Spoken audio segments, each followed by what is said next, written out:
నమస్తే. Be spiritual టాక్స్‌కి స్వాగతం. నేను వైష్ణవి. బీ స్పిరిచువల్ టాక్స్‌లో గత కొన్ని రోజులుగా పురాణేతిహాసాంతర్గతమైన స్నేహితుల గురించిన వీడియో సిరీస్ నడుస్తుంది. అందులో భాగంగా రామాయణంలోని కొన్ని ముఖ్యమైన ఘట్టాలు, కొందరి మిత్రుల కథలు చెప్పుకుంటున్నాం. నేటి ప్రత్యేక కథనం అశోకవనంలో సీతమ్మ తల్లికి దొరికిన స్నేహం. రామాయణం యుద్ధకాండ 33వ సర్గలోని మన హృదయాలకు హత్తుకునే ఒక అందమైన ఘట్టం ఇది. ఈ కథనం ప్రత్యేకంగా ప్రతి స్త్రీ తప్పక విని తెలుసుకోవాల్సింది. సీతమ్మ తల్లిని రావణాసురుడు అపహరించి అశోకవనంలో క్రూరమైన రాక్షస స్త్రీల నడుమ ఉంచిన విషయం మనకు తెలిసిందే.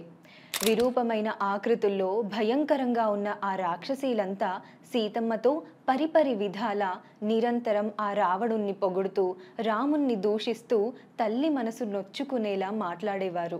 వీటికి తోడు ఒకసారి రావణుడు రాముడు మృతి చెందినట్లు మాయను పన్నుతాడు.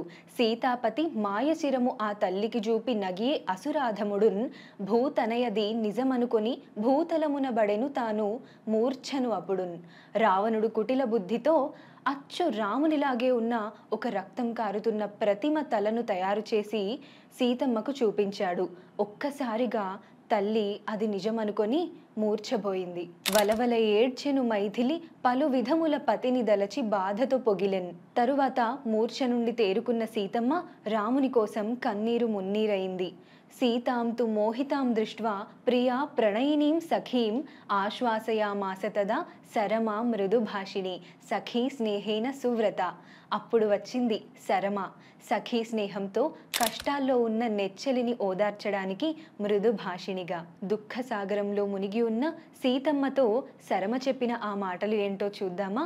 తరమా తల్లి రాముడు మరణించుట అన్నమాట మహిలో చూడన్ దురితాత్ముని మాయయే అని సరమ పలికే సీతమదికి సాంత్వన నిడుచున్. తల్లి, రాముడు మరణించడం అన్నమాట సాధ్యమయ్యే విషయమేనా? ఆ రాక్షసుడి మాటలు ఎలా నమ్ముతున్నావమ్మా? నా కళ్ళారా చూసి వచ్చాను. రాముడు వానర సేనతో లంక బయట యుద్ధానికి సిద్ధంగా ఉన్నాడు. ఇది కేవలం నిన్ను ప్రలోభ పెట్టడానికి రావణుడు పన్నిన పన్నాగమే అని సీతను ఓదార్చింది. చల్లని ఈ చెలి మాటలతో కుదుటపడింది సీతమ్మ మనస్సు. శోకస్తే విగత సర్వః కళ్యాణం త్వాం ఉపస్థితం ధ్రువం త్వాం భజతే లక్ష్మీః ప్రియం ప్రీతికరం శృణు. కళ్యాణి, నీ శోకస్థితి తొలగిపోయినట్లే. ఇక రావణుడి చెర నుండి నీవు బయటపడినట్లే. నీకు త్వరలో అన్ని శుభాలే, సర్వ సంపదలు సిద్ధిస్తాయి. వనవాసానంతరం నువ్వు పట్టాభిషిక్తురాలు కాగలవు. ఈ ప్రియమైన వచనాలు సీతాదేవి హృదయంలో అమృతపు జల్లులను కురిపించాయి.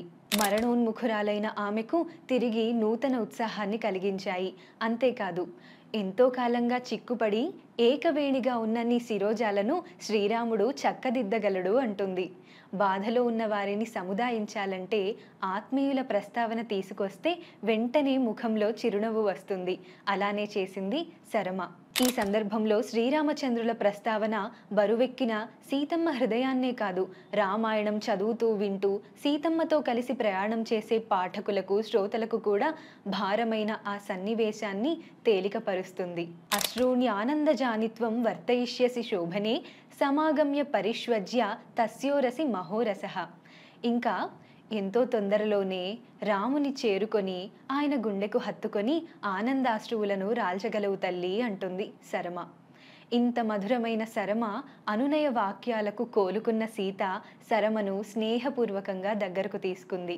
ఈ సన్నివేశం ఇంకొంచెం పరిశీలించి చూస్తే ఎంతటి ధైర్యవంతురాలైన స్త్రీ, వీరనారి అయినా ఒకానొక కఠిన పరిస్థితిలో బాధతో కుంగిపోవటం సహజం.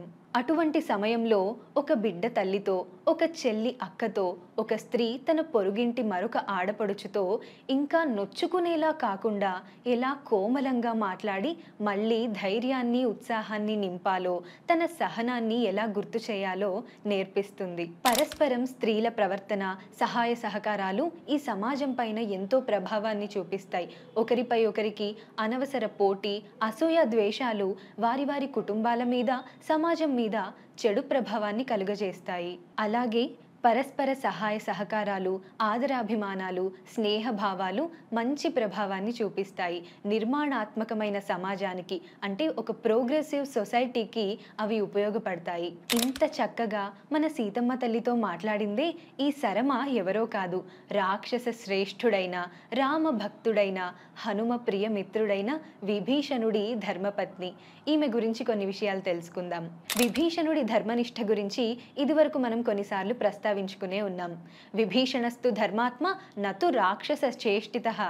అసలు మొదట శూర్పణఖే విభీషణుడి గురించి రామునికి ఇలా పరిచయం చేస్తుంది అరణ్యకాండలో. ఉన్నాడులే నాకింకో సోదరుడు విభీషణుడు అని, మాలాగా రాక్షస ప్రవృత్తి లేదు, ధర్మం ధర్మం అంటూ ఉంటాడు అని.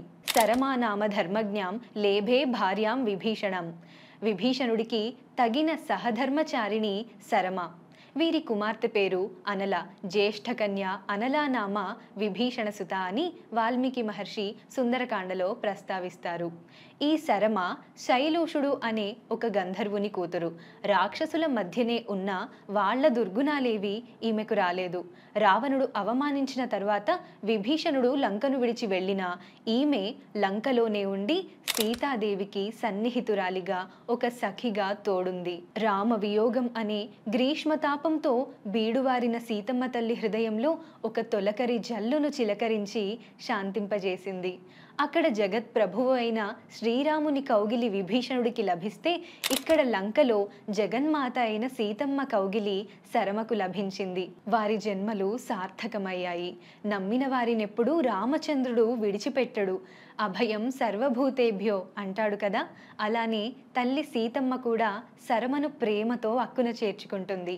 సీతమ్మ అశోకవనంలో ఉండగా ప్రత్యక్షంగాను పరోక్షంగాను ఆమెను ఆదుకున్న కుటుంబంగా, సేవ చేసి తరించిన వ్యక్తులుగా, రామసేవా భాగ్యం లభించిన అదృష్టవంతులయ్యారు వారంతా. రామ విభీషణుల సమాగమాన్ని, రామదండు పురోగమనాన్ని ఆకాశ మార్గంలో నుండి అదృశ్యగా చూసి సమస్త సమాచారాన్ని, చివరికి రామచంద్రుని విజయాన్ని కూడా సీతకు వెంటనే తెలియజేస్తుంది సరమ. అయితే సరమకు ఆ పేరు రావడానికి మాత్రం అసలు కారణం రామాయణం ఉత్తరకాండలో ఇలా ఉంది. మానస సరోవర తీరంలో ఈ కుమార్తెను ప్రసవించిన ఈమె తల్లి వానల వల్ల పెరుగుతున్న సరస్సు నీళ్లు ఈ పసిబిడ్డ దగ్గరకు రావడం చూస్తుంది. అప్పుడు సరో మా వర్ధయ అంటే, ఓ సరస్స ఇంకా పొంగి పొంగిన బిడ్డ వద్దకు రాకు అని, సరో మా వర్ధయ అని పలికిందని, అదే ఆ శిశువుకి పేరుగా మారిందని అంటారు. ఇలా రామాయణంలో వాల్మీకి మహర్షిచే నామమాత్రంగా ప్రస్తావించబడి తెరచాటుకు తొలగిపోయిన అతి కొద్ది మంది అందమైన పాత్రల్లో ఊర్మిళ, మాండవి, శృతకీర్తుల తర్వాత గుర్తుకొచ్చే వ్యక్తి సరమ. కష్ట సమయంలో సీతమ్మకు తోడుగా నిలిచిన ఒక స్త్రీమూర్తిగా రామాయణంలో తన పాత్రను సుస్థిరం చేసుకున్న భాగ్యశాలి సరమ. స్త్రీకి స్త్రీయే శత్రువు అని లోకంలో ఒక మాట ఉంది. కానీ కష్టాల కడలిలో ఉన్న స్త్రీ హృదయాన్ని అర్థం చేసుకొని మృదువైన మాటలతో చేరదీసి కొత్త ఉత్సాహాన్ని పుంజుకునేలా చేసే శక్తి మరొక స్త్రీకి మాత్రమే ఉంది. ఏమాత్రం అసూయ ద్వేషాలు లేకుండా పరిస్థితులను అర్థం చేసుకొని సున్నితమైన మాటలతో మనసుకు శాంతినిచ్చే ఈ సరమ లాంటి స్నేహితురాళ్లనే ప్రతి మహిళ కోరుకుంటుంది. ఇలాంటి మిత్రులు మనకి అవసరం కూడా.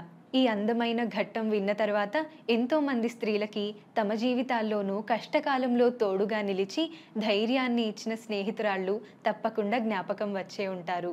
సీతా సరమల సంవాదం ఉన్న ఈ సంపూర్ణ సర్గ పీడిఎఫ్ని కింద డిస్క్రిప్షన్లో అందిస్తున్నాము. ఆసక్తి గలవారు తప్పకుండా చదువుకొని మీ ప్రియమైన స్నేహితులతో కూడా పంచుకోండి. స్నేహం గురించిన ఈ ప్రత్యేకమైన సిరీస్లో మున్ముందు చాలా వీడియోలు రాబోతున్నాయి. ఇలాంటి ఇంకా అందమైన కథనాల కోసం బీ స్పిరిచువల్ టాక్స్ని వెంటనే సబ్స్క్రైబ్ చేయండి. నమస్తే, జై శ్రీరామ్.